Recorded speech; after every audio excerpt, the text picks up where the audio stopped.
질문 하나 드리면서 말씀을 시작을 해볼까 합니다. 내 부모와 내 자식이 물에 빠졌습니다. 곧 건져내야 되는데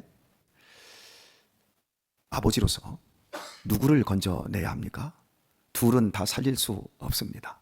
그렇다면 내 부모와 내 자식 중에 여러분은 누구를 건져내시겠습니까? 한번 대답을 해보세요. 우리는 남의 눈치를 많이 보는 사회, 이런 한국적인 토양에서 살다 보니까 당연히 부모를 먼저 건져내야 되지 않습니까? 그러면 자식은 죽는데요. 그래도 부모라고 여러분은 얘기를 할 겁니다. 제가 여러분에게 드린 이 질문은 심리학에서 굉장히 유명하게 다루는 질문입니다. 누구를 건져내냐면 자식을 건져냅니다. 그렇다고 그 괘씸한 행동으로 몰아세울 수가 없습니다. 100% 자식을 건져낸답니다. 부모에 대해서 나쁘기 때문이 아니라 선택 때문에 그렇답니다. 나는 누가 선택했어요? 네? 나는, 내 자신은 누가 선택했냐면 부모가 선택했어요. 여러분의 자식은 누가 선택했어요? 여러분이 결혼해서, 여러분이 사랑해서, 여러분이 낳았어요. 여러분이 선택했단 말이에요. 선택은 반드시 책임이 따르는 거래요. 그래서 자기도 모르게 부모는 나를 선택했기 때문에 내 책임이 아니지만 내 자식은 내가 선택했기 때문에 내 책임이랍니다.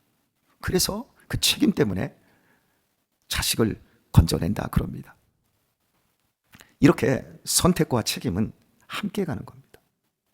자, 이걸 한번 쉽게 내 집 아이와 이웃집 아이가 물에 빠졌습니다. 죽어가고 있습니다. 내가 하나님만 건질 수 있다면 여러분 누구를 건집니까? 당연히 내 아이를 건져냅니다. 왜요? 그 아이는 내 책임이지만 이웃집 아이는 그 부모 책임이지 내 책임이 아닙니다. 이렇게 책임이라고 하는 것들로 인간은 점철되어 있습니다. 북이스라엘이 망하는 이유는 우상숭배 때문인데 그 우상숭배는 결국 하나님의 언약을 어기고 하나님의 율법을 범하게 되었습니다. 바로 그것이 이스라엘을 망하게 만든 원인이라고 1절은 이야기를 합니다. 하나님의 집으로 오늘 본문이 재앙이 덮친다 이렇게 말씀을 하고 있습니다.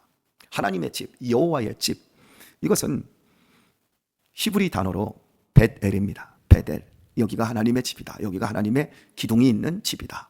야곱이 삼촌 라반의 집을 향해 나아갈 때 광야에서 경험했던 내용, 그래서 온 천지 사방이 광야이지만 하나님이 내 보호자가 되시고 내 그늘막이 되셔서 여기가 하나님의 집 베델입니다 이렇게 고백을 했어요. 그런데 베델의 집이 호세아 쪽으로, 이사야 쪽, 예레미야 쪽 그 시대로 오게 되어지면 베델을 베델 하나님의 집이라고 부르지 않고 벳아윈 이렇게 부릅니다. 벳아웬 이런 식으로 불러요. 그리고 이 뜻은 우상의 집이라는 뜻입니다. 하나님의 집이 우상의 집으로 변질이 되어서요. 그 핵심적인 이유는 언약을 어기고 율법을 범하고 있기 때문이라는 거예요. 어제 아침 언약의 히브리 말의 뜻을 말씀드렸습니다. 베리트, 쪼개다, 갈라놓다 이거라고 말씀을 드렸어요. 그리고 창세기 15장에서 하나님이 아브라함과 약속 관계를 맺을 때에 모든 짐승을 다 쪼갭니다. 다 쪼갰는데 하나만 쪼개지를 않아요. 비둘기 새끼만 쪼개지 않습니다. 여러분, 비둘기입니다. 비둘기 새끼입니다. 얼마나 작습니까? 그런데 모든 재물은 쪼개야 됩니다. 약속의 관계에서 작은 약속이든지 큰 약속이든지 간에 그 약속이 정상적으로 맺어지려면 쪼개야 합니다. 이 쪼개는 행위는 무엇입니까? 오늘날 집을 사고 파는 큰 계약을 할 수 있고요. 나 1,000원만 빌려줘. 1,000원 빌려줄 수 있습니다. 크고 작은 약속들을 합니다. 그런데 이 약속에 거짓이 너무 많아요. 사기가 너무 많아요. 전세 대출, 전세 보증금 사기, 계약 사기, 어마어마하게 사기가 판을 칩니다. 그래서 참 우리가 조심해야 되지 않습니까? 고대 사회에 인감이 없는 그 시대에 모든 약속은 목숨을 담보로 해서 약속을 했습니다. 크고 작은 약속이든지 이 약속을 어기면 내가 너를 온 힘을 다해서 우리 집안 전체를 다 끌고 가서 내가 너희 집안을 다 갈라놓겠다. 내가 너를 두 쪽으로 쪼개놓겠다. 이게 뭐지요? 죽여버리겠다라는 거예요. 그러니까 지금 약속이 무서워요? 고대의 약속이 무서워요? 옛날 약속이 무서운 거예요. 하나님께서 아브라함에게 약속하십니다. 내가 네 씨로 천하의 대적을 얻게 할 것이고 내가 네 자녀들에게 하늘의 별처럼 땅에 바닷가에 모래알처럼 많은 자식을 주어 번성하게 해줄 것이다. 나는 네 하나님이 되고 너는 믿음의 조상이 되어 나의 백성을 이 땅에 많이 배출하게 될 것이다. 네가 나를 하나님으로 믿을래?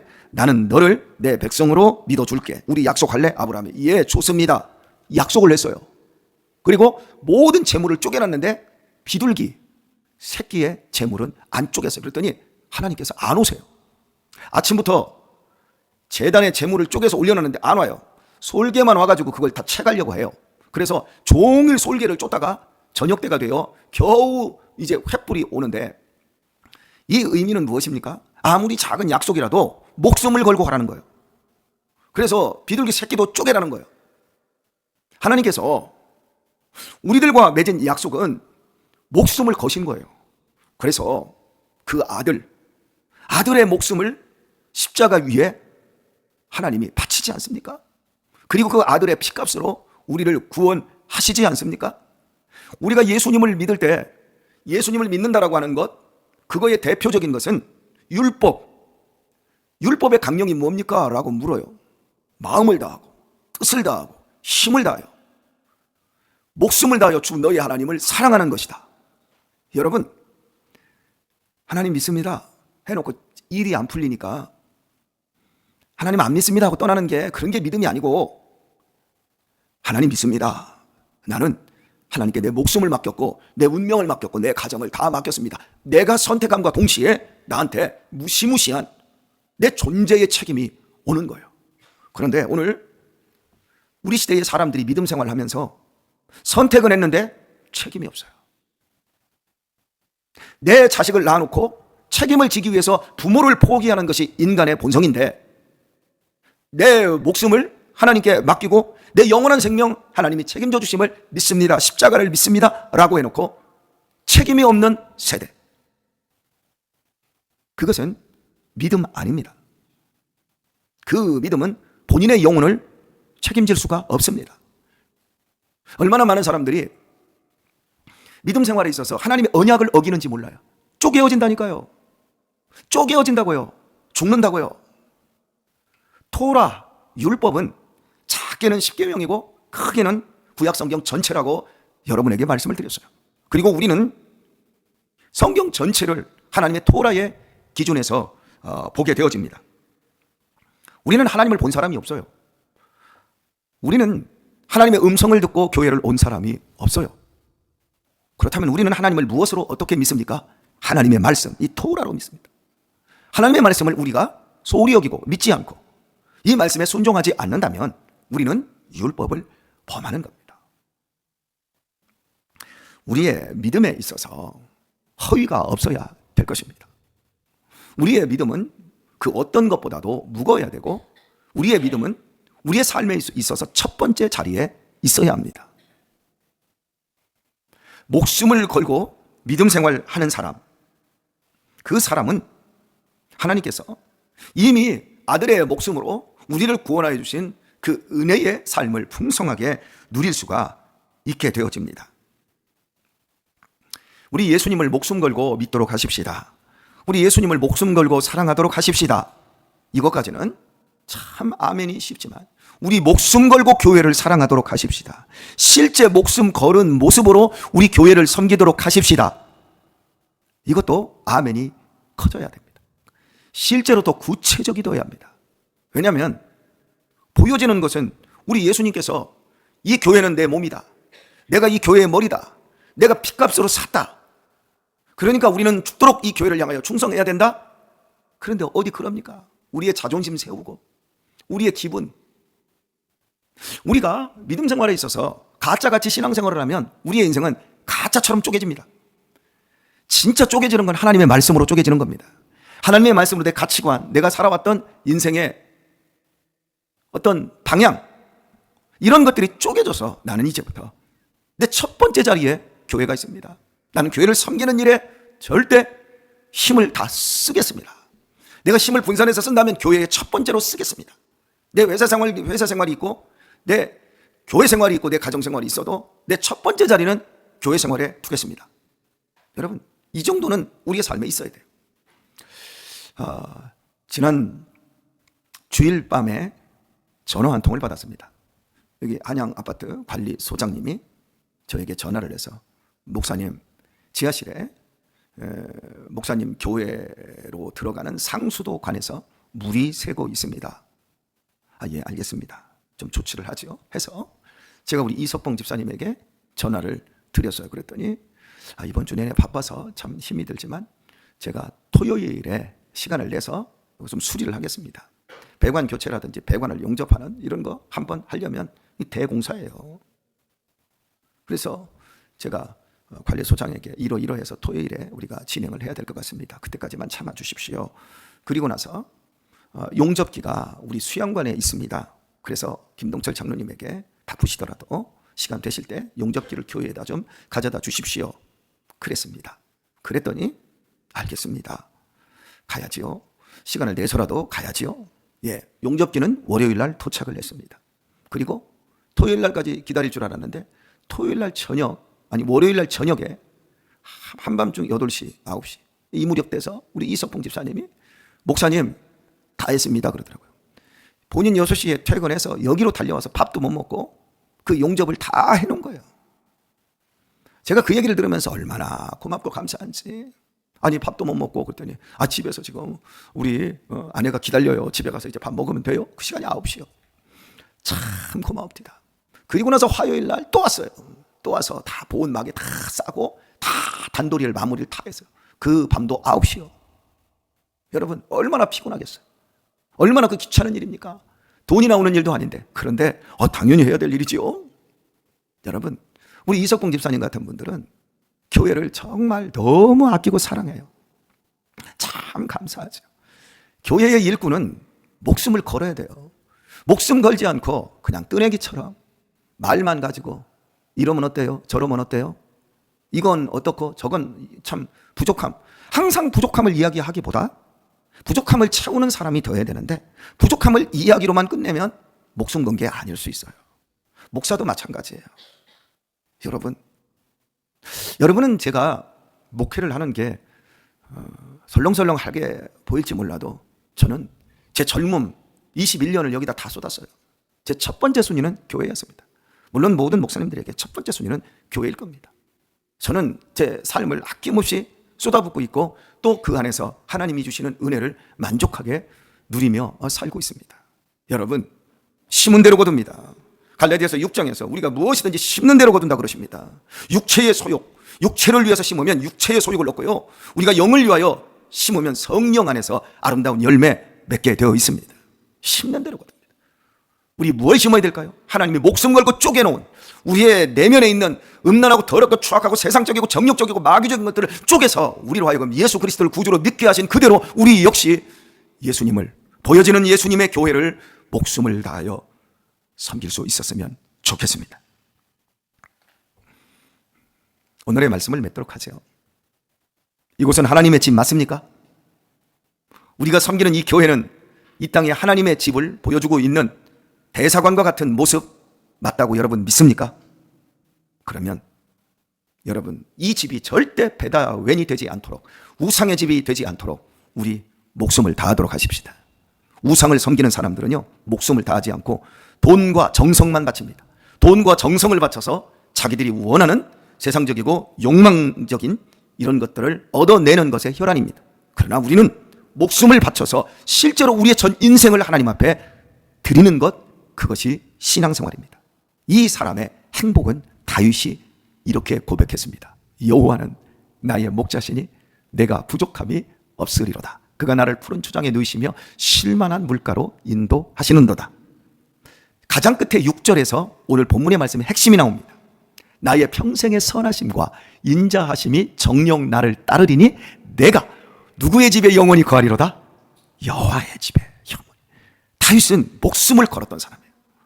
그가 목숨을 걸었을 때 나의 평생의 선하심과 인자하심이 정녕 나를 따라다닌다. 하나님의 집에 왔을 때만 좋은 게 아니라 내가 집으로 가고 내가 회사로 가고 내가 서울로 가고 어디를 가도 하나님의 은혜가 따라온다는 거예요. 그러면서 고백하는 거예요. 내가 여호와의 집에 영원히 거하리로다. 우리가 목숨을 걸고 하나님의 교회를 사랑할 때 우리가 이 땅에서 맛보는 것 바로 이 은혜인 줄 믿습니다. 제 어린 시절 담배 농사를 했습니다. 담배 농사는 얼마나 일이 많고 얼마나 고된지 모릅니다. 한여름 그 뜨거운 자결하는 태양 아래서 담뱃잎을 따야 됩니다. 그리고 그 담뱃잎을 따면 그 담뱃잎을 다 영으로 엮어서 새끼로 엮어서 줄줄 매달아서 빨래 널듯이 다 햇빛에 바싹 말려야 됩니다. 일이 너무 많습니다. 그리고 그걸 말릴 때 더 잘 말리려고 비닐하우스에다가 큰 비닐하우스를 만들어 놓고 그 안에 들어가서 양쪽에 말뚝을 받고 양쪽에다가 묵습니다. 한여름 40도에 육박할 때 비닐하우스 햇빛 짱짱한데 그 들어가서 그걸 묵고 그걸 뒤집어주고 하려면 그 안이 60도 70도가 됩니다. 거기 들어가면요 막 땀이 막 비 오듯이 흘립니다. 어지럽습니다 나중에. 그러면 저는 어린 시절에 징그러워, 일하는 거 징그러워. 그래서 제가 논밭에 안 들어가요. 어려서 하도 돼가지고. 지금도 누구 텃밭 일군다고 하면 네 고생 덜 해서 그래. 그 재미진다고 너 한번 어려서 그렇게 한번 고생하면 그런데 쳐다도 안 본다. 내가 이런 생각을 좀 합니다만은 여하튼 간에 그렇게 해서 담배 농사를 합니다. 쫙 말립니다. 그 말린 다음에 바싹 말립니다. 그럼 그걸 갖다가 하나 이제 묶어서 수매할 수 있도록 또 포장에다 잘 포장지에서 쌉니다. 그리고 이제 이렇게 뭉탱이 만들어서 그거 지게 지고 면소재지에서 이제 매상하는 날 그거 가지고 나가면 이제 거기서 이제 면에서 이제 매상을 해주지요. 그런 데 있잖아요. 그 비닐하우스가 징글징글했거든요. 그래가지고 쫙 다 막 어쨌든 다 널어서 바짝 말리려고 하는데 그 해에 태풍이 왔어요. 태풍이 와가지고 비닐이가 확 찢어져 버렸어요. 찢어져가지고 비가 다 틀어치고 바람에 의해서 담배 다 해놨던 것들이 다 날아가 버리고요. 아무짝에도 쓸모없게 되었습니다. 저는 그때 알았어요. 이 비닐이 이게 사람 쪄주기는 아주 징글징글한 것이 아니라 이게 보호막이었구나. 그 해에 빚을 얼마나 졌는지 몰라요. 비닐하우스 비닐 씌워야지요. 비닐하우스 활대 하는데 다 어머니가 돈 대출 받아가지고 한 거지요. 밭 깔았지요. 밭에 밭두렁하고요. 거기에 두덕한다고 또 비닐 씌웠지요. 담배 모종했지요. 고생은 죽도록 하고 마지막에 아무것도 남는 것이 없어요. 여러분, 하나님의 보호막, 하나님의 보호처, 하나님의 집이 우상으로 말미암아 태풍 한번 쳐버리면 우리의 보호막이 다 걷어져 버려요. 그럼 그때 압니다. 우리 황기성 목사님이 뭐라 그러는 줄 알아요? 목사님, 살아오시면서 평생의 날 동안 뭐가 제일 재밌었습니까? 뭐가 남습니까? 뭐가 즐거웠습니까? 교회에서 예배하는 거. 여러분도 그런다니까요? 나 교회 가고 싶대요. 근데 못 오셔요. 우리 신영순 권사님은 아닐 것 같아요. 권사님, 언제가 제일 행복해서 교회에 이렇게 새벽에 가서 예배하고 주일날 모여서 예배하고 이런 게 교회에서 봉사하고 이게 여러분의 인생에서 제일 즐거운 걸로 남는다니까요. 세상에서 빽 빠지게 일하고 돈 벌고 돈 쓰고 친구들하고 술 먹고 놀러 다니고 흥청대고 했던 것들은 하나도 안 생각나고 아유 그 부끄럽고 그 허망한 짓을 왜 했나? 그럽니다. 교회에서 예배하고 있는 이 시간 우리는 하나님의 보호막 속에 있고 그분의 인자하심과 선하심이 정녕 우리를 지금 이 시간도 보다듬고 있습니다. 우리 남은 생에 이 교회에 우상이 들어오지 않도록 우리의 다음 세대들이 돈에 다 미쳐가지고 다 우상 숭배에 미쳐서 교회에 와가지고 띵가띵가하고 놀고 있어요. 그런 것에 여러분 속지 마시고 우리 진짜로 이 교회 안에서 즐거워하도록 하십시다. 우리 이 교회 정말 우리의 인생 다 목숨 걸고 우리의 인생 다 맡기고 우리 그렇게 멋지게 살아내도록 하십시다. 삶의 첫 순위 우리의 마지막 끝까지 우리가 결코 놓지 않아야 될 그것은 교회를 실제적으로 사랑하는 겁니다. 그것이 우리 마지막에 남는다는 것. 그것만이 허무하지 않다는 걸 기억하시고 이 하루도 살아가실 때 정령 여호와의 선하심과 인자하심 여러분들을 모두 따라다니는 이런 복 가운데 승리할 수 있게 예수님의 이름으로 축원합니다.